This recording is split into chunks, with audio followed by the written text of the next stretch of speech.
Hi, my name is Benedict. We are going to be looking at different ways to arpeggiate.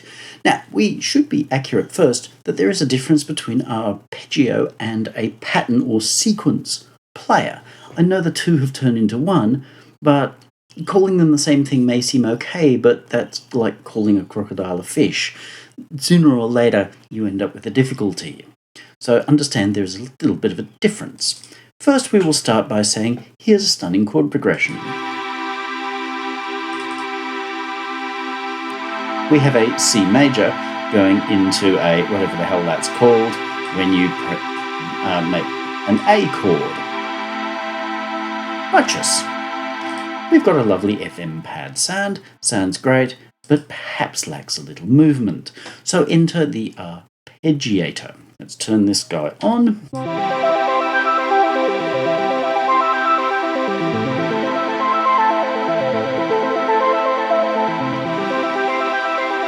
And this is a pure and simple arpeggiator. What we have is the pattern that's there, that's being played. 3 notes over and over. You can choose whether it wants to go up and down, all the way up, all the way down. Play them randomly. Or a manual mode, which you don't see on many modern arpeggiators, which is really sad because it is the coolest way, meaning that the order in which the notes spit themselves back out is the order in which you entered them. So if we go 1, 3, 5, it's going to go 1, 3, 5, 1, 3, 5, 1, 3, 5. If you go 1, 5, 3, it's for our chord, then it's going to go 1, 5, 3, 1, 5, 3, 1, 5, 3, which is super cool. And that was used an awful lot by the Berlin School. So if we take our up and down, we can then add, say, an octave. And so we got that big, lovely, swoopy thing. That is pure, basic arpeggio-ness. You can then start to add in patterns, which we're not going to do here. We're going to turn that guy off. Then we can turn this one on. The note itself isn't doing anything until we turn on this guy.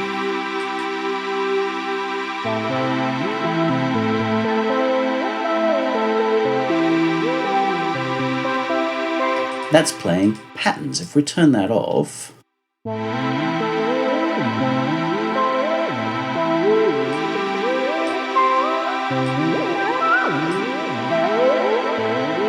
then we can kind of get the same result. But I don't want that, I'm showing you patterns. And now, while this is built inside an arpeggiator, we have an arpeggiator and then we have a pattern player. Two distinct things, as I say. So we've set up a pattern that it's going to play note 1, which is C, with our C chord. Note 2, note 3. And then there's note 4, which is just automatically takes to B whatever note 1 was an octave higher, assuming we haven't played 4 notes. So it can handle up to 4 notes at any given point in time, and we can create patterns saying I want you to play note 1, 2, then 4, then 3, and then you can also set how long you want those notes to play, whether you want them to be staccato, whether you want them to tie up, so legato, including the fact that they tie into the next note for the woo sweepy thing. Now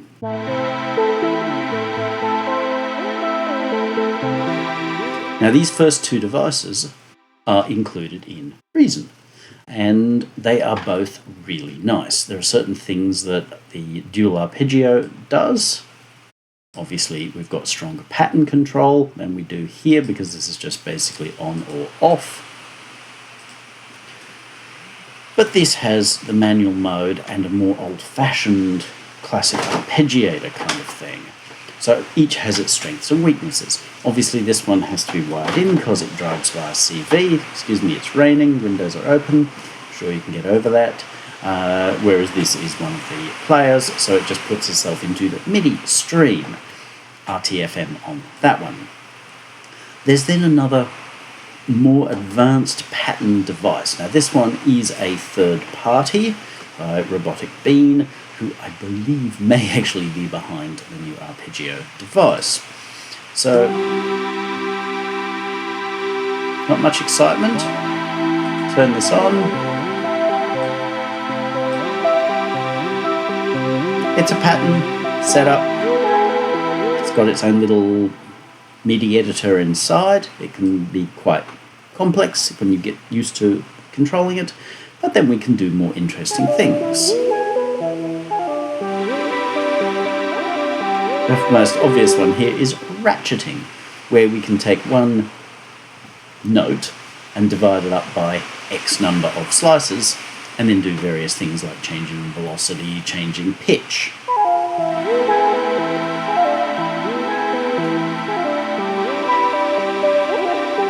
And you can also do things like adding conditions. Like this is set to only play X% of the time.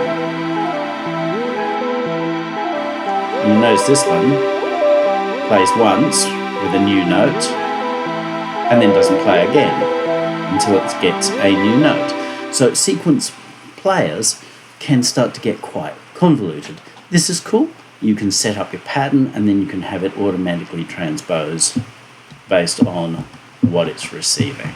There are some great things about these, but there are some real downsides as well. You very easily end up with something that doesn't sound very connected to the music you're doing. You fill a hole, but it's like filling a hole with random things.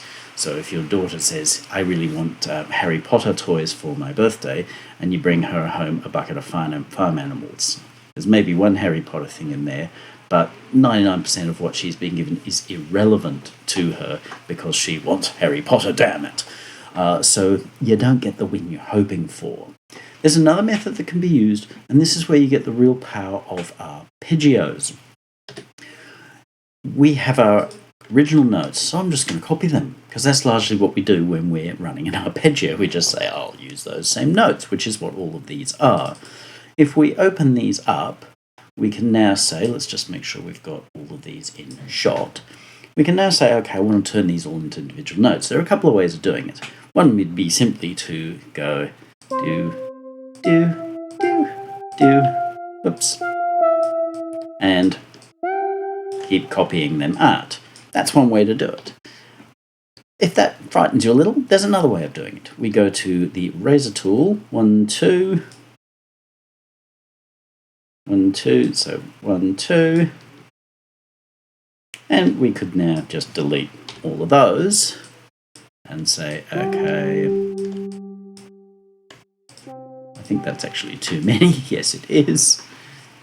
This is a little too small for me to read, but we can then say, okay, I'm going to copy these across. So now what I've got is isn't overly inspiring, but we can then say, okay, I want to do a,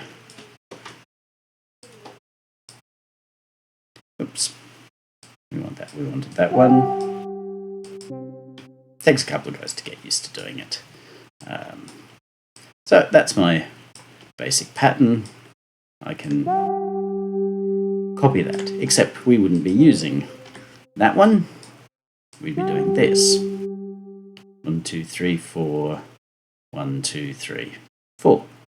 Now something there is not right by the looks of it. Oh no, that's correct. We just didn't need this guy. So that's our pattern. If I said, oh, I'm going to want to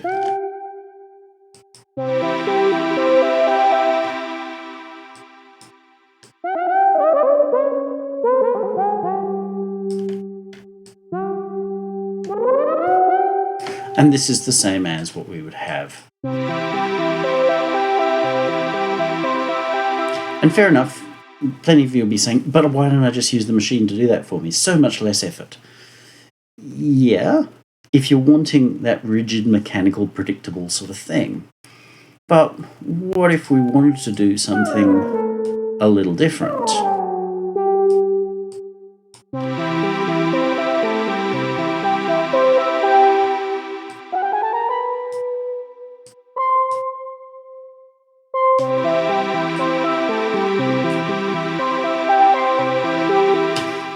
So now I have something which makes more sense as such within the piece. And you can say, oh, but now it's going to be a pain in the patootie to copy it to the other thing. Well, yes and no. This is where we can use the advantage of opening up a couple of MIDI lanes at once, and you can do this in any remotely evolved DAW. We can copy it across, that's the C, we drop it down to the A, we notice some of the notes don't line up, so we move them down. Just look for anything else that's stuck on a sharp that shouldn't be, like that's on a sharp and it shouldn't be. You've got to know the basics of how your key works. We're in C major, so okay. That's an A, that's a top A. So I've now got my pattern, so it follows.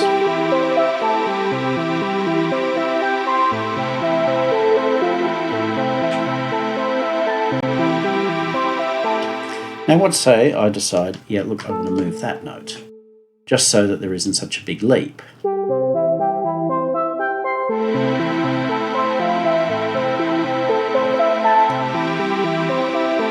So now we've got a musically intelligent line rather than this sort of semi-randomly generated thing based on some rules, AI, which is BS. We've now got something that's actually intelligent. I could even say, hey look, I don't want that leap at all. Or even more, I want to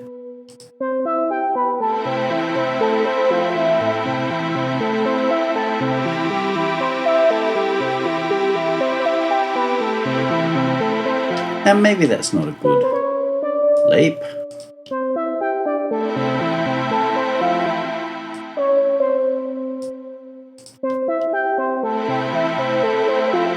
But we have complete control of this and how it goes.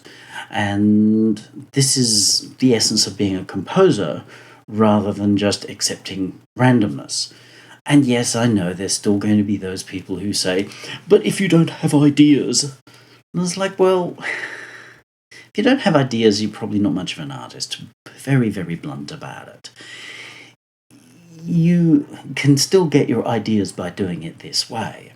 Of course, yes, you can turn on one of these, blah, blah, blah, blah, blah, send notes to track, and then go from there. That's absolutely fine. How you come to your ideas is sort of up to you, but understand that when you come to ideas by something external, as in something just gave it to you, you walk down the shop and someone said, here's 4 notes, go write yourself a song with it.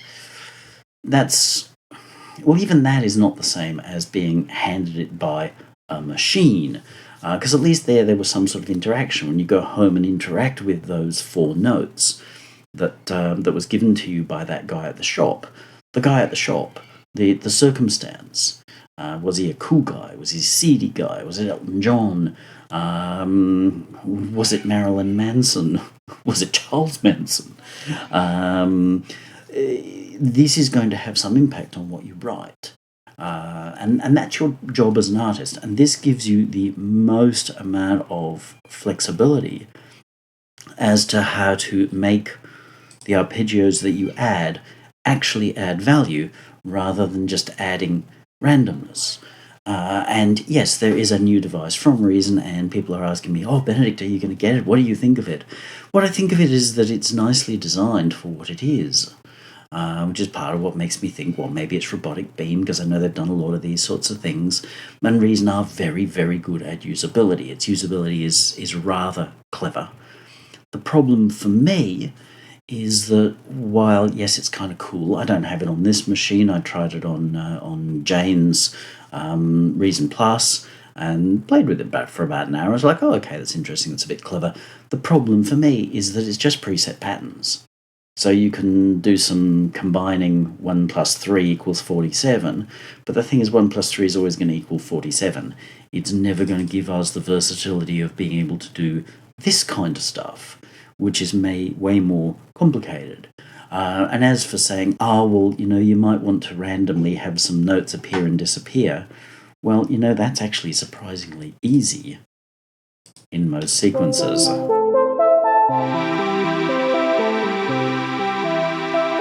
No, I don't think I want to lose that one. I better bring it back.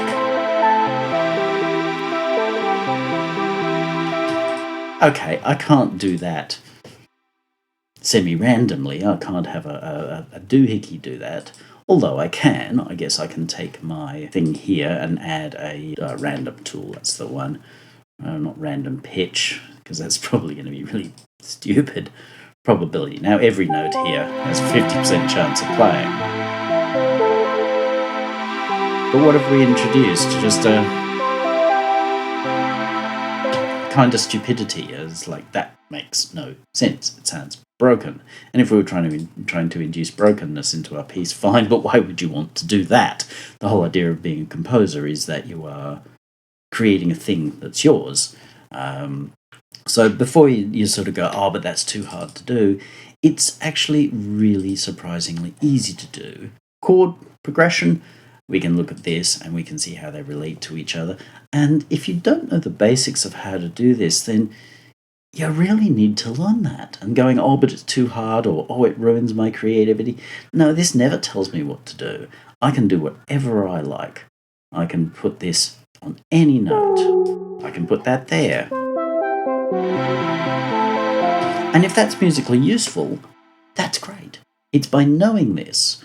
And if you don't know it, you're always going to be struggling to know how to do things, and you're always going to be struggling to know, where are my boundaries? How do I want to bend my boundaries? Because many of the things that are amazing in popular music and art as well, across the board, high nose, low brow, any of that kind of stuff, is the unexpected. And once it becomes expected, if you know that every girl in that lovely establishment spits ping pong balls out of her mouth, then after a while it's like, whatever. But it's the unexpectedness of going, oh, look, ping pong balls, that makes it something. So you have the ability to be far more in control. And it doesn't take much to learn this stuff. I've got a whole series on the basics of harmony, and that if you watch them over a couple of weeks, within a couple of months, if you do your practice, you're going to be ahead of most of your competitors who are afraid of learning harmony. And you're suddenly going to realize, oh, I can start to be in control of this. And that will snowball. You just get better and better at it. So in terms of arpeggios, yes, there are arpeggiators that can make patterns. There are pattern players that can make more convoluted, fancy patterns, or you can just get in there and make them yourself and do all the things that these pattern players can do and more. Get out there, have fun.